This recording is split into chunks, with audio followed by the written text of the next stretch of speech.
I got so much motherfucking design on right now. Break it down, bring it back, make it clap. I got 3 old thoughts, new guap, wear that dick. Bitches on my line, and you know. Assalamualaikum warahmatullahi wabarakatuh. Di sini saya akan menjelaskan tentang deterjen. Deterjen merupakan salah satu produk industri yang sangat penting dalam kehidupan sehari-hari, terutama untuk keperluan rumah tangga dan industri. Deterjen dapat berbentuk cair, pasta, atau bubuk yang mengandung konstituen bahan aktif pada permukaannya dan konstituen bahan tambahan. Alat pengangkut mengumpulkan terus-menerus padatan yang telah ditimbang sebelum membawa padatan tersebut ke surfaktan slurry. Surfaktan slurry juga menerima komponen-komponen liquid yang mengalir secara tetap dari dipper yang mengumpulkan berbagai umpan.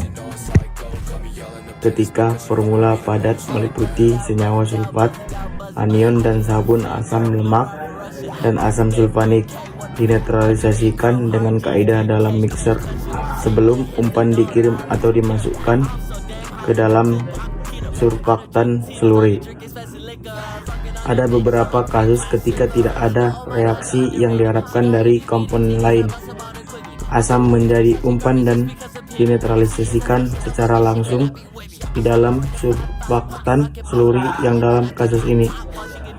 Bagian dalam surfaktan slurry harus terbuat dari bahan-bahan stainless steel 304 agar bagian dalamnya tidak rusak akibat asap.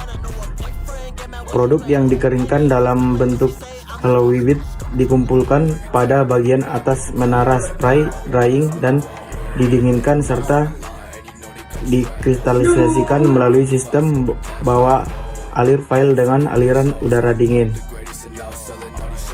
Setelah pengangkutan udara, bubuk dasar disaring dan diberikan pengharum dan akhirnya dicampur dengan komponen-komponen yang sensitif terhadap suhu atau zat adiktif yang kemudian disimpan dalam siklus dan akhirnya dibawa ke mesin. Proses aglomerasi dapat digambarkan seperti proses penimbunan atau penumpukan dari komponen dari bubuk menjadi cairan dan menjadi butir atau granula. Tahap pemrosesan non-tower balistra untuk produksi deterjen bubuk berdasarkan pada proses aglomerasi. Drying mixing, material kering atau dry material yang digunakan untuk membuat deterjen bubuk ditimbang dan selanjutnya dimasukkan ke dalam mixer pencampuran. Dilanjutkan selama 1 hingga 2 menit dan ditambahkan seluruhnya selama 3 hingga 4 menit. Proses reduksi sodium, larutan sodium didispersikan dalam pelarut inert, lalu ditambahkan ester kering dan alkohol dengan hati-hati. Saat reaksinya komplit, oksidanya dipecah dengan memadukan dalam air. Kemudian alkoholnya dicuci dan didistilasi.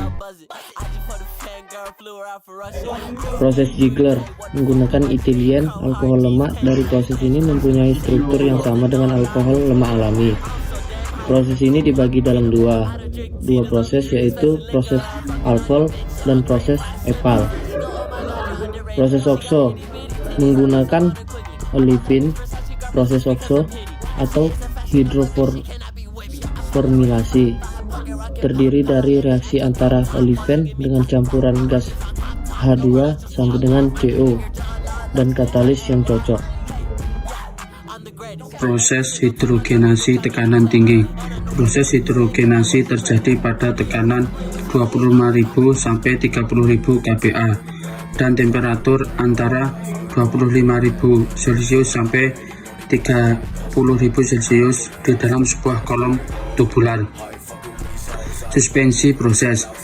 Katalis dan sejumlah kecil metil ester dilumpankan ke dalam reaktor bersamaan dengan sisa ester.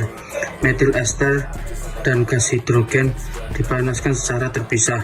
Gas hidrogen mengakibatkan gelembung yang membantu proses agitasi reaktan. Alkohol yang disaring kemudian ditreatment dengan soda pekat untuk membentuk sabun dengan ester yang tidak bereaksi. Alkohol didistilasi untuk menghilangkan hidrokarbon yang terbentuk. Fixed bed process. Reaksi terjadi dalam fase uap di mana umpan organik diuapkan dalam gas hidrogen berlebih 20-25 mol melalui pemanas sebelum melewati fixed catalyst bed. Campuran reaksi yang meninggalkan reaktor didinginkan dan dipisahkan menjadi fase gas dan cair. Fase gas kebanyakan berupa kelebihan hidrogen di-recycle. Fase cair diekspansi ke tangki untuk menghilangkan metanol dari alkohol lemak. Cukup sekian dari kelompok kami. Wassalamualaikum warahmatullahi wabarakatuh.